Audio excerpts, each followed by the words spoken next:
was hiding in my car in the grocery store parking lot, crying over organic applesauce, when I realized I was failing as a mother. The breakdown had started in aisle 7. My 4-year-old son Marcus was having a full meltdown because I'd grabbed the wrong brand of goldfish crackers. My 8-year-old daughter Lily was begging for candy while simultaneously complaining that she was starving to death, even though she'd refused to eat the lunch I'd packed. And baby Sophie was screaming in her carrier because she was overdue for her nap. "Mommy, why can't we just get the good crackers?" Marcus wailed, throwing himself dramatically on the linoleum floor. "Because these are healthier," I said through gritted teeth, aware that other shoppers were staring. "They have less sodium and no artificial colors." "I don't care about stupid sodium," he screamed. That's when it hit me. I was arguing with a 4-year-old about organic snack foods while my baby cried and my daughter rolled her eyes at me. I was drowning in my own motherhood, and I'd somehow convinced myself that the right crackers would save us all. I abandoned the cart, scooped up Marcus mid-tantrum, grabbed Lily's hand, and pushed Sophie's carrier toward the exit as quickly as possible. In the parking lot, I strapped everyone into their car seats and then sat in the driver's seat, staring at the steering wheel. I was exhausted. Bone deep, soul-crushing exhausted. But it wasn't just the lack of sleep or the constant demands. It was the weight of feeling like I was doing everything wrong despite trying so hard to do everything right. I read every parenting book, followed every expert blog, bought organic everything, scheduled educational activities, limited screen time, and made sure my kids had nutritious meals and enriching experiences. I was the mother who remembered to pack healthy snacks for playdates, who never forgot field trip permission slips, who researched the best preschools and piano teachers. On paper I was crushing motherhood. In reality, I felt like motherhood was crushing me. "Mommy, are you sad?" Lily asked from the back seat. I looked at her in the rearview mirror. My beautiful, perceptive 8-year-old who'd been watching me stress over organic crackers and melt down in grocery stores for months. "I'm just tired, sweetheart." But that wasn't the truth. The truth was scarier. I didn't know how to be their mother anymore. I knew how to manage their schedules, feed them properly, educate them, and keep them safe. But somewhere in all the managing and organizing and perfecting, I'd lost the joy of actually being with them. The next few weeks became a parade of Pinterest-perfect disasters. I planned an elaborate sensory play activity with homemade Play-Doh, thinking it would be the kind of enriching experience good mothers provide. Marcus ate half the Play-Doh, Lily complained it was boring, and Sophie smeared it in her hair. I spent 20 minutes making the Play-Doh and 2 hours cleaning it up while wondering why other mothers made this look so effortless. I organized a nature scavenger hunt at the local park, complete with laminated checklists and small prizes. Lily spent the entire time asking when we could go home. Marcus had another meltdown when he couldn't find a perfectly round rock, and Sophie fussed the whole time because the sun was too bright. The breaking point came during what was supposed to be a magical family movie night. I'd made homemade popcorn, air-popped, no butter, sea salt only, set up a cozy blanket fort, and chosen an age-appropriate film that would spark meaningful conversations about friendship and courage. 30 minutes in, Marcus was asking for the 3rd time when the movie would be over. Lily was on her tablet despite my no screens during family time rule. Sophie was crying because she'd woken up from her nap cranky. And I was sitting in our beautiful blanket fort feeling like the worst mother in the world. "Can we just watch something else?" Lily asked without looking up from her tablet. "This is a good movie," I said, trying to keep the frustration out of my voice. "It has important lessons about." "I don't want lessons," Marcus interrupted. "I want to watch something fun." That's when I snapped. "I spent an hour setting this up. I made special snacks. I chose something that would be good for you. Can't you just try to enjoy it?" The silence that followed was deafening. Lily looked up from her tablet with wide eyes. Marcus's bottom lip started trembling. Sophie kept crying. "I'm sorry, Mommy," Lily whispered. My heart broke. She was apologizing to me for not enjoying my perfectly planned family activity. My 8-year-old daughter felt responsible for managing my emotions about motherhood. That night, after everyone was finally asleep, I sat in my kitchen surrounded by the evidence of my maternal efforts. Organic snacks, educational toys, craft supplies, library books carefully chosen for their developmental value. Everything I thought made me a good mother. But my kids seemed happier with their dad, who let them eat cereal for dinner sometimes and didn't stress about whether their activities were sufficiently enriching. They laughed more with him, relaxed more around him. He wasn't a better parent than me. He just seemed to enjoy being with them in a way I'd forgotten how to do. The realization was devastating. I'd become so focused on being the perfect mother that I'd stopped being their mom. I think I'm doing motherhood wrong, I confessed to my friend Jessica over coffee while the kids played at the indoor playground. Like, fundamentally wrong. Jessica, mother of 3 and the most relaxed parent I knew, raised an eyebrow. Wrong how? I plan all these amazing activities and experiences for them.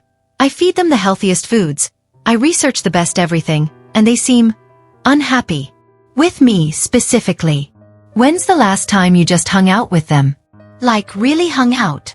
I started to answer and realized I couldn't remember. Every interaction was purposeful. Educational activities, character-building conversations, teachable moments. When had I last just enjoyed my children's company without an agenda? That's how I ended up in Dr. Elena Rodriguez's office, a child psychologist who specialized in family dynamics. I'd found her through a desperate Google search at 2 a.m. Why don't my kids like being with me? Dr. Rodriguez was warm and direct, with a kind of presence that made you feel understood immediately. Her office was filled with children's artwork and family photos. Real families, not the perfect stock photo versions I'd been trying to emulate. Tell me about motherhood, she said simply. I launched into my usual recitation, how I prioritized their nutrition, development, education, emotional intelligence. But Dr. Rodriguez stopped me. Rachel, those are parenting tasks. I'm asking about motherhood. What does being a mother mean to you? The question caught me off guard. I'm responsible for shaping them into good people, for giving them the best opportunities, for making sure they're healthy and happy and prepared for life. That sounds like a job description for a life coach, she said gently. What about being their mom? I stared at her, realizing I had no idea what the difference was. Dr. Rodriguez leaned forward. I've been studying maternal psychology for 15 years, and I've noticed something interesting. The mothers who struggle most are often the ones who've confused mothering with managing. She explained research from Stanford University that had tracked 2,500 families over 6 years. The children who reported the strongest bonds with their mothers weren't the ones whose mothers provided the most enriching activities or opportunities. They were the ones whose mothers were most emotionally present and accepting. But isn't it my job to help them grow and learn? Absolutely. But there's a crucial difference between growing them and controlling their growth. Between teaching them and lecturing them. Between caring for them and managing them. Dr. Rodriguez pulled out a simple diagram.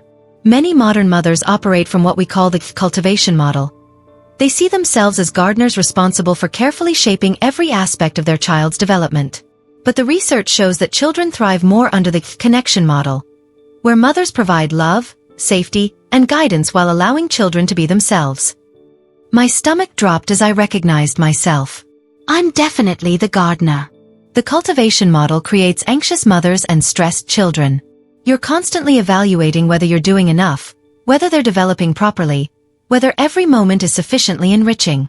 The children feel the pressure to perform for your approval. But don't good mothers want their children to reach their potential? Dr. Rodriguez smiled. Here's what the research tells us. Children reach their highest potential when they feel unconditionally loved and accepted for who they are, not for how well they perform or how much they achieve. She continued, the Stanford study found that children of connection model mothers showed higher self-esteem, better emotional regulation, stronger family bonds, and, here's the surprising part, higher academic achievement than children whose mothers focused primarily on optimization and enrichment. I thought about all my perfectly planned activities, my constant worry about whether I was doing enough, my stress when things didn't go according to plan. I've been trying to optimize my children instead of just loving them. And how's that working for your family? The question hung in the air. Not well, obviously. Not well at all. Changing 8 years of maternal patterns felt like learning to breathe differently. Necessary but surprisingly difficult. My first attempt was a disaster. Instead of planning an educational Saturday activity, I asked the kids what they wanted to do. Their response? Nothing. The old Rachel would have panicked and quickly suggested something enriching. The new Rachel, armed with Dr. Rodriguez's insights, tried a different approach. Okay, let's do nothing together. We ended up sprawled on the living room floor, just talking. Marcus told me about his imaginary friend who was a dinosaur that only ate purple food. Lily shared her theory about why clouds change shapes. Sophie babbled and crawled around, and instead of redirecting her toward a developmental activity, I just watched her explore. It was the most relaxed I'd felt with my children in months. But breaking the cultivation habit was harder than I'd expected. When Marcus started building a tower with blocks, my instinct was to turn it into a lesson about engineering or counting. When Lily drew a picture, I wanted to ask about the story behind it and help her improve her technique. Instead, I bit my tongue and just enjoyed watching them create. The real breakthrough came 2 weeks later. I'd had a terrible day at work. A presentation I'd been preparing for weeks had been rejected. The old Rachel would have hidden her disappointment, made a nutritious dinner, and orchestrated some character-building family activity. Instead, I walked into the house and said, "I had a really hard day. Can I just have some hugs and hang out with my favorite people?" What happened next changed everything. Lily immediately dropped her homework and wrapped her arms around me. Marcus climbed into my lap and patted my head the way I used to comfort him. Even baby Sophie seemed to sense the moment and crawled over to grab my leg. "You don't have to be perfect, Mommy," Lily said. "We just want you to be happy." I almost cried. Here I'd been stressing about being the perfect mother, and my 8-year-old daughter just wanted me to be a happy human being. "Can we order pizza and watch cartoons?" Marcus asked hopefully. The old Rachel would have suggested a healthier dinner option and a more educational viewing choice. The new Rachel said, "That sounds perfect." We ordered pizza, watched ridiculous cartoons, and laughed until our stomachs hurt. Sophie fell asleep in my arms, completely content. For the first time in months, I wasn't thinking about whether this was the optimal use of our family time. I was just enjoying my children. 6 months later, our family looked completely different. Not perfect. We still had meltdowns, still struggled with bedtime routines, still had days when everyone was cranky and nothing went according to plan. But we'd learned to be a family instead of a perfectly orchestrated childhood optimization program. The change wasn't just in our big interactions. It was in the small moments that make up motherhood.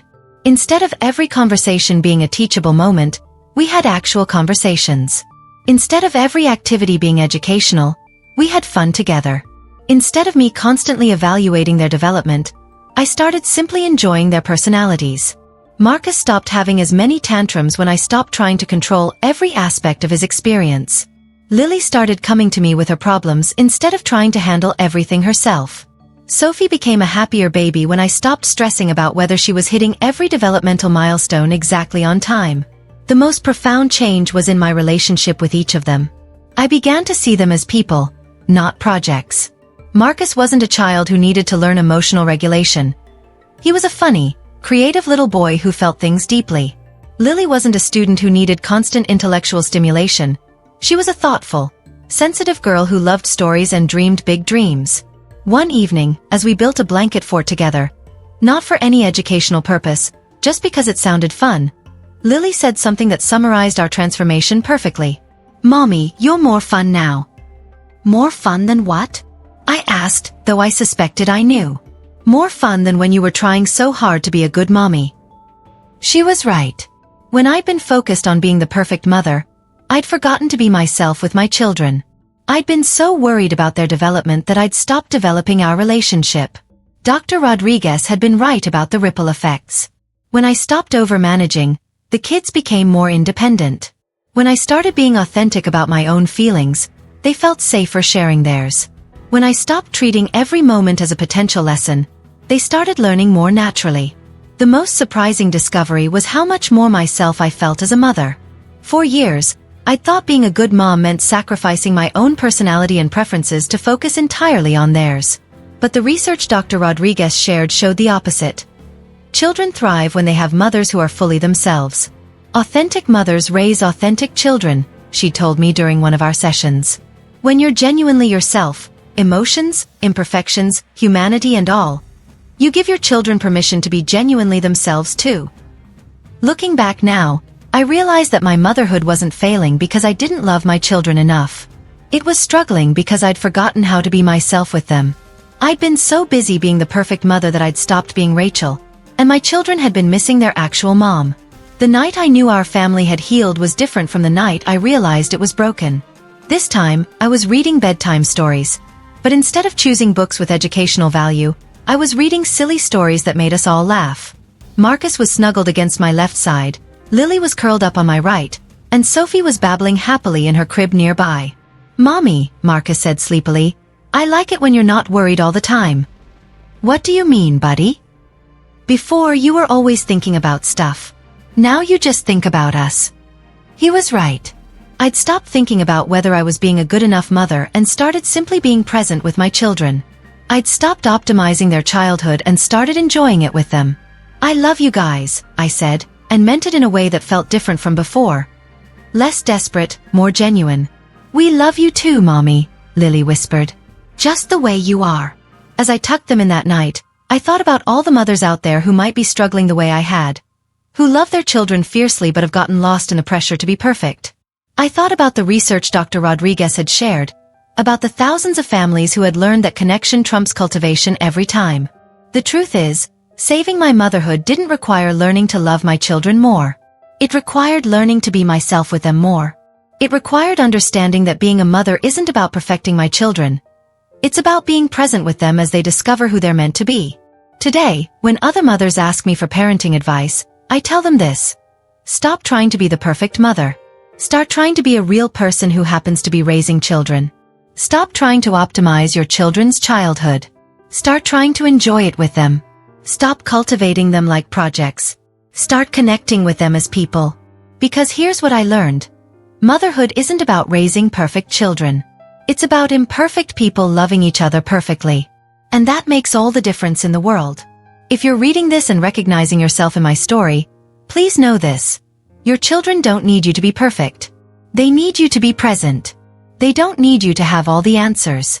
They need you to be genuinely yourself as you figure it out together.